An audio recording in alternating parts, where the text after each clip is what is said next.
বাংলায় বিধানসভা ভোটের আগে পত্র লেখালেখি নিয়ে চর্চা তুঙ্গে।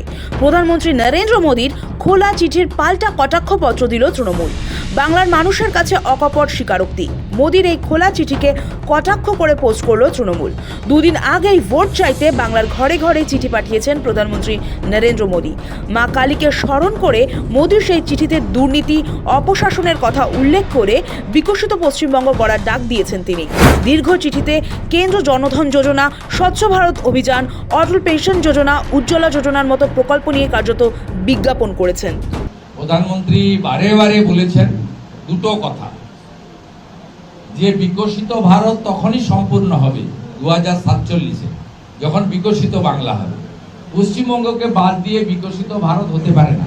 এটা প্রধানমন্ত্রী যে 6টি পরিবর্তন সংকল্প যাত্রা এখানে করেছেন, সরকারি কর্মসূচি করেছেন, তাতে পরিষ্কারভাবে বলেছেন। 1 নম্বর।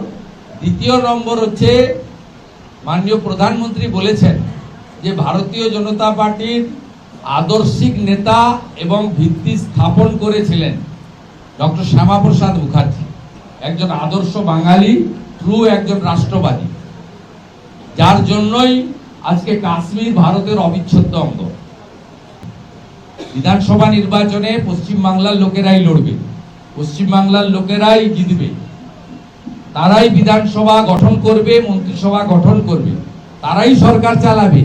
আমাদের নেতা নরেন্দ্র মোদী বলে গেছেন, বাংলার হিত গৌরব ফিরিয়ে আনার ক্ষেত্রে আমি গ্যারান্টার থাকলাম।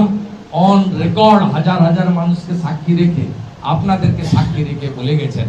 তাই মানুষ, গোটা বিশ্ব যে নেতার প্রতি আস্থা রেখেছে, সেই নেতার প্রতি পশ্চিমবঙ্গের গণদেবতা, জনতা, জনার্দন, ভোটার ভদ্রমণ্ডলীয় আস্থা রাখবেন। এবার চিঠির পাল্টা ভিন্ন বয়ানে অন্য এক চিঠি লিখে প্রচারে নামলো বাংলার শাসক শিবির। চিঠির শিরোনামে বাংলার মানুষের কাছে আমার অকপট স্বীকারোক্তি। এক্স হ্যান্ডেলে তা পোস্ট করে তৃণমূল লিখেছে, মোদী যা লিখতে পারেননি। 26-এর ভোটের আগে দুই যুযুধান শিবিরের এই চিঠি যুদ্ধ ঘিরে বেশ সরগরম সোশ্যাল মিডিয়া। চিঠির শুরুতে মোদীর বয়ানে লেখা, শুরু করছি আমার বহু প্রতীক্ষিত স্বীকারোক্তি দিয়ে। আমার স্বরাষ্ট্রমন্ত্রী ও আমি বারবার দাবি করেছিলাম যে বাংলায় দুর্গাপুজো বন্ধ করা হয়েছে, যা শেষ পর্যন্ত মিথ্যে বলে প্রমাণিত হয়েছে। এখন আর কোনো পথ না থাকায় আমাকে জয় মা কালী স্লোগান দিয়ে লোক দেখানো ভক্তি প্রদর্শনের অভিনয় করতে হচ্ছে।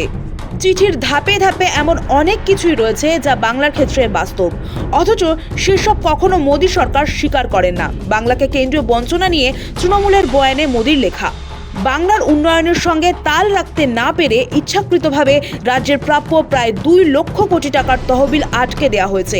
চিঠিতে বঙ্কিমদা থেকে স্বামী বিবেকানন্দকে অজ্ঞ বামপন্থী প্রোডাক্ট এবং রবীন্দ্রনাথ ঠাকুরের গাত্রবর্ণ থেকে জনগণ মন, ব্রিটিশদের স্বাগত জানানোর গান থেকে বাঙালিকে ঘুষপেটিয়া তকমা দেওয়া নিয়ে যে যে অপপ্রচার চালিয়েছে বিজেপি, তা উল্লেখ রয়েছে।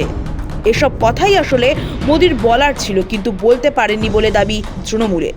নরেন্দ্র মোদী যে চিঠিটি ওই বাংলায় জয় শ্রীরাম থেকে সরে গিয়ে জয় মা কালী বলে চিঠি আরম্ভ করেছেন, তার একটি সুরসিক জবাব তৃণমূলের পক্ষ থেকে গেছে। বাংলাকে যেভাবে বঞ্চনা করা হয়েছে, নরেন্দ্র মোদী যেভাবে বৈষম্য করেছেন, বঞ্চনা করেছেন, বাংলার মানুষের টাকা দেননি, বাংলার মনীষীদের অপমান করেন, বাংলা ভাষাকে অপমান করেন, বাংলার নাগরিকত্ব, বাংলার মানুষের সমস্ত রকম শিকড় ধরে টান দেন, সেটিকে একটা সাহিত্যগুণ সম্পন্ন, একটা সুস্থ রুচির রাজনৈতিক নতুন মাত্রা দিয়ে একটি সুন্দর বিষয়, সেটা তৃণমূলের তরফ থেকে ওনাকে উপহার দেওয়া হয়েছে। বিজেপি যদি মনে করে থাকে একটা কিছু এইসব করতে যাবে, ওরা চলে ডালে ডালে, তৃণমূল চলে পাতায় পাতায়।